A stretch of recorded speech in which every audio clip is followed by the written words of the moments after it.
I'm sitting here with Jim Whitehurst, CEO of Red Hat, the largest open source software company in the world.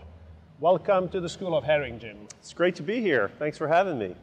What advice do you have for a young startup CEO?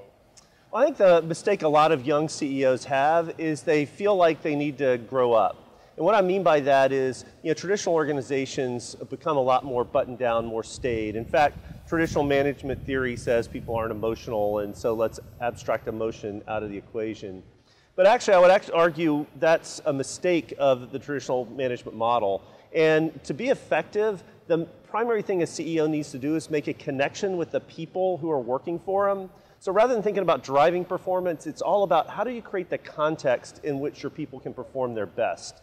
And doing that requires building an emotional connection. So mission of company, reason for the company to be successful. And that's a human interaction. And I do worry that too many CEOs say, I got to drive performance, or ultimately a Jack Welch isn't worried about emotion. When actually, when you're managing a educated workforce that you're actually going to go above and beyond to be successful, you actually do want to leverage emotion. You want to assume people are irrational beings and have emotion and drive that. And so rather than trying to say, ooh, as I get bigger and add more employees, I need to somehow become more disconnected, you really have to think even harder about how do I get more connected with your people? How do I make sure that everybody is connected back to the mission of the company and what you're trying to accomplish?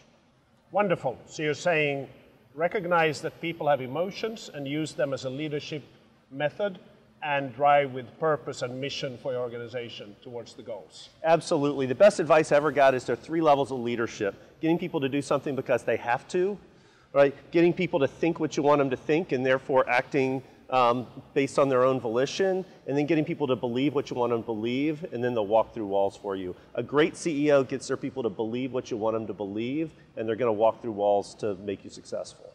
So thank you, Jim. Great advice for young CEOs. I really appreciate this. Thanks. It's been really fun.